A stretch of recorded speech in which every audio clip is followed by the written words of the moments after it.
बिस्मिल्लाहिर्रहमानिर्रहीम। अस्सलाम वालेकुम दोस्तों, कैसे हैं आप सब लोग। उम्मीद है खैरियत से होंगे।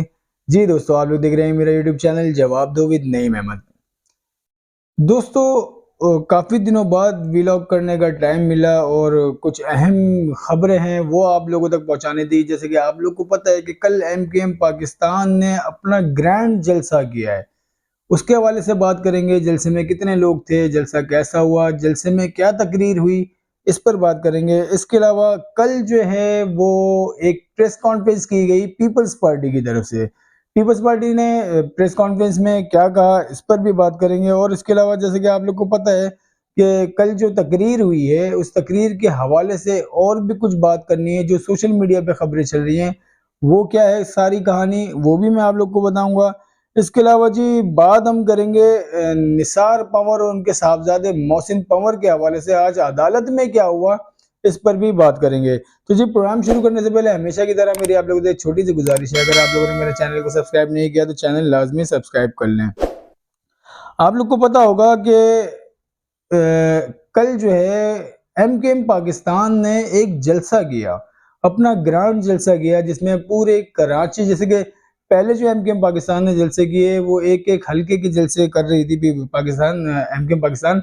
और कल जो जलसा किया गया वो कराची की, पूरे कराची की सतह पे जलसा किया गया। और लोगों की तरफ से जो तज्जिया है, लोगों का कहना यह है कि जलसा बहुत बड़ा था, जलसे में बहुत बड़ी तादाद आवाम की थी। और इस जलसे को आप अगर सोशल मीडिया पे देखें तो समझ लें कि जितने बड़े सहाफ़ी हैं या सोशल मीडिया के जो लोग हैं, जिन बड़े-बड़े लोग जिनके नाम सोशल मीडिया पे चलते हैं, तमाम लोगों ने तमाम लोगों ने इस जलसे के हवाले से पोस्टिंग्स की हैं और ये कहा है कि एमकेएम पाकिस्तान जो है वो अब दोबारा से कराची में वैसी अपनी पोजीशन बहाल करने वाली है जैसी 2014 के इलेक्शन में, 2008 के इलेक्शन में थी। ये लोगों का कहना है ये जलसा देखने के बाद।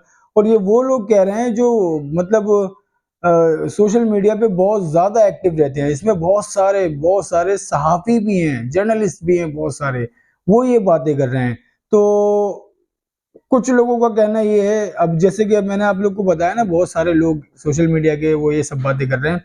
उनमें ज़्यादातर लोग वो हैं जो इस्टेब्लिशमेंट के करीब हैं। इस जलसे के हवाले से उन लोगों ने भी पोस्टिंग की है। अब जहाँ ऐसे लोगों की पोस्टिंग होनी शुरू हुई है और उन्होंने एमकेएम पाकिस्तान का ये जलसा कामयाब जलसा करार दिया है, उसके बाद एमकेएम जो एमकेएम 90 जो एमकेएम इंटरनेशनल कह लें या बानी एमकेएम की जो एमकेएम है, उनके लोगों ने ये कहा है, उनकी तरफ से एक नया नारा निकाला गया है। और वो नया नारा जो है आप सुनेंगे, अजीब मतलब नारा ऐसा लगाया गया है, एमकेएम जिसको 90 कहते हैं या एमकेएम लंदन कह लें, उनकी तरफ जो नारा ये निकाला गया है, ये जो जलसा जलसी है इसके पीछे वर्दी है। ये एक नारा जो है, एक नया नारा सुनने में आया है। अब जी जलसे में जो तकरीर हुई है, वो तकरीर जो है, जो खासतौर पे मुस्तफ़ा कमाल साहब ने ये तकरीर की है, वो तकरीर एक दिन पहले ही सोशल मीडिया पे लीक हो गई थी। जो सारी बातें मुस्तफ़ा कमाल साहब ने डॉक्टर आसिम और बानी एमकेएम के हवाले से की हैं, वो तमाम बातें 1 से 2 दिन पहले ही सोशल मीडिया पे लीक हो गई थी, या यूँ कह लें कि वो खबरें सोशल मीडिया पे आने लग गई थी। और वो खबरें एमकेएम पाकिस्तान की जो सोशल मीडिया की टीम है, उनके लोगों ने शाया करना शुरू कर दी थी, जिसमें ये कहा गया था ज़िला वस्ती पीपल्स पार्टी के हवाले करने के लिए अल्ताफ हुसैन और डॉक्टर आसिम का मंसूबा बेनकाब। डॉक्टर आसिम की अपील पर अल्ताफ हुसैन ने पतंग के बाइकआउट का ऐलान किया। अल्ताफ हुसैन ने पीपल्स पार्टी को पतंग 2 अरब रुपए में बेची है। ज़िला वस्ता में एमकेएम पाकिस्तान को टफ टाइम देने के लिए डॉक्टर आसिम ने अल्ताफ हुसैन से रब्ता करके मदद तलब की है, जिस पर अल्ताफ हुसैन ने 2 अरब रुपए की एवज पतंग का बाइकआउट करने का ऐलान किया है। पतंग पीपल्स पार्टी को बेच दी है। पतंग के बाइकआउट के ऐलान पर ज़िला वस्ती में खुसूसन उर्दू बोलने वाली कम्युनिटी में शदीद गुस्सा और अल्ताफ हुसैन के खिलाफ नफरत फैल गई है। इस डील में हाल ही में पीपल्स पार्टी में शामिल होने वाले अनीस एडवोकेट, रजा हारून, वसीम कुरैशी और बाबर गौरी के काबिल एतमाद साथी ख्वाजा सुहेल मंसूर और दुबई में मुकीम साबिक गवर्नर इशरतुल इबाद ने भी अहम किरदार अदा किया है। ये जो एमकेएम पाकिस्तान का कहना ये है कि जो पतंग बेची है बानी एमकेएम ने, ये 2 अरब रुपए में बेची है और उसमें जो अहम किरदार अदा किया है उसमें बाबर गौरी भी शामिल है, और उसके अलावा डॉक्टर इशरत लिबाद भी इसमें शामिल है। इन्होंने जो है ये पतंग का मतलब सारी डील इन्होंने करवाई है। अब इस रिपोर्ट में मजीद लिखा है, डॉक्टर आसिम हुसैन ने अल्ताफ हुसैन को अपने पुराने एहसानात याद दिलाकर मदद मांगी और अल्ताफ हुसैन को यकीन दहानी कराई है कि अगर अल्ताफ हुसैन ने मदद की तो जिला वस्ती में पीपल्स पार्टी के उम्मीदवार, जिनमें ज्यादातर का ताल्लुक बिल्डर्स माफिया से है, वो कामयाब हो जाएंगे। ये रिपोर्ट जो है एक दिन जलसे से एक दो दिन पहले जो है वो सोशल मीडिया पे गर्दिश करने लगी थी और इसी को लेके जो मुस्तफ़ा कमाल साहब हैं उन्होंने अपनी जो तकरीर की है उस तकरीर में यही सारी बातों का जिक्र किया है और जिसमें इन्होंने ये अल्फाज इस्तेमाल किए हैं कि मुबैना इत्तलात आ रही हैं। ये मुस्तफ़ा कमाल साहब ने कहा कि मुबैना इत्तलात आ रही है कि ये सब मामला डॉक्टर आसिम जो है ये जानवरों का डॉक्टर है, इसे जानवरों का भैंसों का इंजेक्शन लगाना चाहिए, इस तरह की बातें की और ये कहा कि ये मुबैना इत्तलात आ रही है। उसके अलावा कल की तकरीर में मुस्तफ़ा कमाल साहब ने ये भी कहा पीपल्स पार्टी के हवाले से कि इनकी जो 22 अरब रुपए की जो इन्वेस्टमेंट है वो भी बर्बाद हो जाएगी, क्योंकि अब जो है कराची जाग गया है, कराची की आवाम जो है वो निकल गई है। अगर एक वोट भी आगे पीछे किया गया तो ये सारी आवाम जो जलसे में मौजूद है वो पीपल्स पार्टी को नहीं छोड़ेगी। और उन्होंने ये भी कहा कि इंसान के बच्चे बन जाओ, अपनी हरकतों से बाज आ जाओ। अगर आरओ डीआरओ ने कुछ इस तरह के मामलात किए तो फिर आवाम तुमको नहीं छोड़ेगी। एक तो ये रिपोर्ट बहुत ज्यादा सोशल मीडिया पे चल रही थी। उसके साथ साथ जहां एमकेएम पाकिस्तान जो है वो बानी एमकेएम अल्ताफ हुसैन के हवाले से ये रिपोर्ट चला रही थी, वहां पर एक और रिपोर्ट चल रही थी। अब उसको चलाने वाले मुखालिफ पार्टी यानी जो बानी एमकेएम के जो लोग हैं उनकी तरफ से एक और रिपोर्ट शाया की जा रही थी, मुबैना कहकर वो या जराए का नाम देकर एक रिपोर्ट शाया की गई जिसमें इसी तरह की बातें की गई। वो भी मैं आप लोग को बता देता हूँ। जो दूसरी रिपोर्ट सोशल मीडिया पे चल रही थी उसमें लिखा था, नाराज अरकान ने राब्ता कमेटी का इलेक्शन कमीशन इस्लामाबाद में दरख्वास्त जमा कराने का फैसला। नाराज अरकान के मुताबिक एमकेएम के आइन में टिकट जारी करने का इख्तियार सिर्फ राब्ता कमेटी के पास है, ना कि कन्वीनर के पास। उम्मीदवारों के इंतखाब में राब्ता कमेटी को एतमाद में नहीं लिया, बल्कि क्लिफ्टन में इस्टेब्लिशमेंट के नुमाइंदे सादिक इफ्तिकार के घर पे उम्मीदवारों का चुनाव किया गया।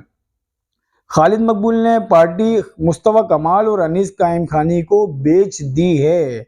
इन तीनों ने अपने ग्रुप के लोगों को सूबाई और कौमी असम्बली में टिकट जारी किए जिनको इलाकों में आवाम और कारकुनान जानते तक नहीं हैं, और इन उम्मीदवारों से टिकट के लिए भारी रकूम भी ली गई है। पार्टी पर अमली तौर पर मुस्तफ़ा कमाल अनीस कायम का कब्जा है और खालिद मकबूल भारी मुआवजे पर इनके लिए काम कर रहे हैं। इन तीनों ने इन साथियों को नज़रअंदाज कर दिया जो शुरू से ना सिर्फ साबित कदम रहे बल्कि हमेशा मुश्किलात में पार्टी को संभाले और कभी एमकेएम और कारकुनान को नहीं छोड़ा। ये एक मुबैना खबर एक और जो है सोशल मीडिया पे चल रही है। उसी तरह की एक खबर है जिस एक और खबर के जिसका मतलब कल जलसे में मुस्तफ़ा कमाल साहब ने जिक्र किया, ये भी उसी तरह की एक खबर है लेकिन अलग दूसरे ग्रुप की है, दूसरी पार्टी की। इस तरह की ये मुबैना खबर एक और गर्दिश कर रही है। तो इन दोनों खबरों में कितनी सदाकत है कितनी सदाकत नहीं है वो वक्त आने पे पता चलेगा। जब वक्त करीब आएगा, ये जो नाराज अरकान है इनकी बातें, जैसे अब इसमें लिखा है कि जराए बता रहे हैं कि जो नाराज अरकान है वो इलेक्शन कमीशन इस्लामाबाद में दरख्वास्त जमा कराने वाले हैं। अगर इस तरह के मामला आगे 2-4 दिनों में होते हैं कि नाराज अरकान जो है वो जाते हैं इलेक्शन कमीशन में और उस तरह जैसे लिखा हुआ है कि टिकटें जो दी जाती हैं वो राब्ता कमेटी देती है, ना कि कन्वीनियर देता है। और किस दफा जो है टिकटें वो कन्वीनियर ने दी हैं तो इसके खिलाफ जो है वो इलेक्शन कमीशन में जा रहे हैं। अब ये खबर मुझे नहीं पता ये खबर सही है या गलत है, और जो पहले वाली खबर चल रही थी जो जिसका तस्करा खुद मुस्तफ़ा कमाल ने भी किया वो सही है या गलत है, लेकिन इस तरह की खबरें जो है सोशल मीडिया पे चल रही हैं। अब जी बात कर लेते हैं जहाँ पे सब बातें हुई हैं पीपल्स पार्टी के हवाले से और बानी एमकेएम के हवाले से और नाराज अरकान के हवाले से। अब इन नाराज अरकान ने भी जो बातें की हैं मुस्तफ़ा कमाल साहब और अनीस कायम खानी के हवाले से कि जो ये है पार्टी में अभी मतलब यही लोग सर करता है, सब कुछ करना करते धरते अभी यही 2 शख्स हैं। अब कल जो है पीपल्स पार्टी के एक रहनुमा है सईद गनी, उन्होंने एक प्रेस कॉन्फ्रेंस की। उन्होंने अपनी प्रेस कॉन्फ्रेंस में क्या कहा वो भी मैं आपको पढ़ के सुना देता हूँ। उन्होंने भी कुछ इसी तरह की बातें की हैं। रहनुमा पीपल्स पार्टी का कहना था कि मुझे भी समझ नहीं आ रहा इंतखाबात में पीएसपी लड़ रही है या एमकेएम। इस वक्त एमकेएम पाकिस्तान पर पीएसपी का कब्जा है। खालिद मकबूल सिद्दीकी बेबस नजर आ रहे हैं। मुस्तफा कमाल ने एमकेएम का खात्मा कर दिया है। कराची में प्रेस कॉन्फ्रेंस करते हुए सईद गनी का कहना था कि गुज़िश्ता रात एमकेएम के वर्कर्स ने पीपी के दफ्तर पर हमला किया। सियासी दफ्तर पर अगर हमला होगा तो माहौल पुरअमन नहीं रहेगा। एमकेएम को अपनी शिकस्त नजर आ रही है। हमने अपने वर्कर्स को रोक रखा है। हमारे सब्र का इम्तहान ना लिया जाए। सईद गनी ने कहा कि एमकेएम आज भी यही सोच रही है कि कोई दूसरी जमात जिला वस्ती में नहीं आ सकती। मुस्तफा कमाल की प्रेस कॉन्फ्रेंस में धमकियां मौजूद हैं। हम कानून को हाथ में नहीं लेना चाहते। बैनर्स के हवाले से सिंध हाई कोर्ट के फैसले पर हैरानी हुई। ऐसा भी नहीं होना चाहिए कि जिसकी तस्वीर लगी हो उस पर एफआईआर दर्ज हो जाएगी। अगर हमारा मुखालिफ हमारी तस्वीर लगाएगा तो क्या एफआईआर कट जाएगी? मतलब सिंध हाई कोर्ट ने कहा था कि जी तस्वीरें कोई नहीं लगाएगा, बिलबोर्ड कोई नहीं लगाएगा, तस्वीर लगाएगा, जिसकी तस्वीर लगी होगी तो उस पे उस पार्टी के बंदे के ऊपर जो एफआईआर काट दी जाएगी। उसका भी इन्होंने जिक्र किया। और ये सारे इल्जामात जो हैं, जो कि आफाक अहमद भी पहले कह चुके हैं और दीगर लोग जो वो पहले कह चुके हैं, और अब पीपल्स पार्टी के सईद गनी और पीपल्स पार्टी के बहुत सारे लोग हैं वो ये बातें करते आ रहे हैं कि अब एमकेएम पाकिस्तान जो है वो तो खत्म हो गई है। अब एमकेएम पाकिस्तान नहीं रही है, पीएसपी है। और इसमें जब जो करता धरता है वो मुस्तफा कमाल साहब है। और कल के जलसे के हवाले से अगर बात करें तो आपको मैंने बताया ना कि बहुत सारे लोग हैं वो कह रहे हैं कि जलसा बहुत कामयाब हुआ है, लेकिन कुछ लोग ऐसे हैं जो कह रहे हैं कि जलसा कामयाब हुआ, जलसा बहुत अच्छा था, जलसे के अंदर जो है 10 से 15 हज़ार लोग जो है मौजूद थे। अगर जलसे के अंदर 10-15 हज़ार लोग, 20 हज़ार लोग भी मौजूद थे तो शायद एमकेएम पाकिस्तान खुद भी नहीं बोलेगी कि ये जलसा कामयाब था। हाँ, अगर इस जलसे के अंदर 50 हज़ार से ज्यादा लोग होते तो फिर एमकेएम पाकिस्तान भी कहती कि हाँ हमारा जलसा कामयाब है। अगर इसके अंदर 15 हज़ार 20 हज़ार लोग हैं तो ये ज्यादा, आप लोग भी जानते हैं कि फिर जलसा कामयाब है या नाकाम है। और एक बार फिर जो है वो एमकेएम 90 की तरफ से कहा गया है ये जलसा नहीं है, ये जलसी है। अब जी बात कर लेते हैं, आप लोग को पता होगा कि जो पीपल्स पार्टी के अभी बिलावल भुट्टो जरदारी साहब हैं वो बड़ी कैंपेन चला रहे हैं पंजाब में, और कल उन्होंने भी लाहौर में जलसा किया। और अपने लाहौर में जो उन्होंने जलसा किया उस जलसे में उन्होंने जो पाकिस्तान तहरीक इंसाफ है उसके हवाले से उन्होंने बात की और उनके कारकुनान को बोला कि अगर हम इक्तदार में आएंगे, बिलावल भुट्टो जरदारी कहते हैं लाहौर में जलसे में खड़े होके, अगर हम इक्तदार में आएंगे तो फिर हम जो है वो जो दुश्मनी वाली सियासत होती है ना, इंतकामी सियासत जो होती है, हम वो नहीं करेंगे। बिलावल भुट्टो फरमाते हैं मुस्लिम लीग नून दहशत के साथ पीटीआई कारकुनों से इंतकाम ले रही है। सियासी मुखालिफिन की बहनों और बेटियों को जेलों में डालना सियासत नहीं है। मुस्लिम लीग नून अपना नजरिया छोड़ सकती है मगर मैं अपना नजरिया नहीं छोड़ सकता। लीगी कारकुनों ने वोट की इज्जत के नारे के लिए जुल्म बर्दाश्त किए हैं। और इसके साथ साथ उन्होंने कहा कि मैं यकीन दिलाता हूँ जो पीटीआई के कारकुनान हैं, जब हम इक्तदार में आएंगे तो हम इंतकाम की सियासत नहीं करेंगे। यकीन दयानी अब जैसे कि आप लोगों ने देखा होगा ना, काफ़ी टाइम से बानी एमकेएम अल्ताफ हुसैन साहब जो हैं वो इमरान खान के हक में बात कर रहे हैं, इमरान खान के हक में जो है वो बयानात दे रहे हैं। इसी तरीके से अब जो बिलावल भुट्टो जरदारी हैं वो भी अब उनके नक्शे कदम पे चल चुके हैं। अभी इसकी सारी वजह क्या है, ये कहानी क्या है? असल में जितने भी सर्वे हो रहे हैं ना, चाहे वो पंजाब में हो, चाहे वो सिंध में हो, चाहे वो कराची में हो। कराची में आप लोगों ने देखा होगा कि जी टीवी ने 2 सर्वे किए। एक सर्वे इन्होंने किया आयशा मंजिल की तरफ NA 248 में, वहां पे इन्होंने जो लोगों की राय ली वो आप लोगों ने देखा होगा। वहां पे कितने लोग ऐसे थे जो आजाद उम्मीदवारों को जानते हैं और कितने लोगों का कहना यह था कि हम आजाद उम्मीदवार को वोट देंगे, उन्होंने खुल के कहा। उसके बाद जी टीवी ने एक और सर्वे किया शाह फैसल कॉलोनी में, वहां पे लोगों ने जिस तरीके से बातें की हैं उस सर्वे से भी आप अंदाजा लगा सकते हैं कि एमकेएम पाकिस्तान पीपल्स पार्टी या आज़ाद उम्मीदवार या पीटीआई के इनमें ज़्यादा मकबूल कौन लोग हैं। तो अब जो एक तो ऐसे सर्वे होते हैं ना जो चैनल्स करते हैं, और कुछ सर्वे ऐसे होते हैं वो बड़े गायबाना तौर पे किए जाते हैं, और ऐसे सर्वे का जो रिजल्ट आ रहा है वो बहुत चौंका देने वाला है। कराची के हवाले से रिजल्ट जो आता है सर्वे का, उसमें पीटीआई जो है वो पहले नंबर पे आती है, दूसरे नंबर पे जो है वो पीपल्स पार्टी भी आ रही है, या बानी एमकेएम के जो लोग चाहने वाले हैं वो भी दूसरे नंबर पे, उनके हवाले से भी बात हो रही है कि अल्ताफ हुसैन का वोट बैंक अभी भी कराची में बहुत ज्यादा तादाद में मौजूद है।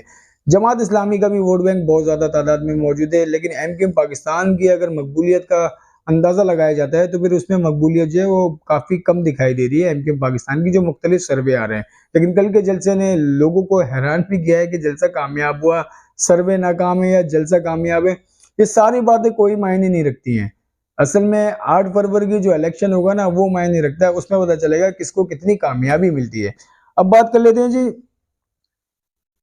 कुछ आजाद उम्मीदवारों की। आप लोग को पता होगा कि कराची से 2 आजाद उम्मीदवार लापता हैं, गिरफ्तार हैं, कैसे हुए सब आप लोग को पता होगा है, और उनके नाम है निसार पंवर और उनके साहबजादे मोहसिन पंवर। कहा जाता है ये दोनों जो आज़ाद उम्मीदवार हैं इनको बानी एमकेएम अल्ताफ हुसैन साहब की सरपरस्ती हासिल है और ये उनके बहुत करीबी साथी हैं, तो इसी वजह से शायद इनको जो है वो लापता किया गया या गिरफ्तार किया गया, जो भी मामला है। आज इसको इसकी जो समाअत है वो अदालत में हुई। अदालत में जो आज समाअत हुई वो उसके कुछ पॉइंट्स जो हैं वो मैं आपके सामने रखना चाहूँगा थोड़े से, वो बड़े गौर से सुनने वाले हैं। अदालत कहती है अदालत ने अगली जो तारीख दी है वो दी है 8 फरवरी की, मतलब 8 फरवरी इलेक्शन का दिन है, पूरे पाकिस्तान में छुट्टी होगी, जाहिर है इलेक्शन होगा, जनरल इलेक्शन है। 8 फरवरी की तारीख दी है अगली समाअत की। उस पे जो है वकील निसार पंवर के उन्होंने बहस की और कहा कि जी ये दोनों आज़ाद उम्मीदवार हैं, 8 फरवरी को तो इलेक्शन है, 8 फरवरी को समाअत होगी तो फिर कैसे होगा। तो फिर अदालत ने कहा कि हम 6 फरवरी की समाअत कर लेते हैं, 6 तारीख की डेट दे देते हैं, और मुहिम चलाने के लिए तो 2 दिन बहुत हैं, 2 दिन में मुहिम चल सकती है इलेक्शन की। उसके बाद फिर थोड़ा बहस मुबाहिसा होता है वकील का और जज साहिबान का।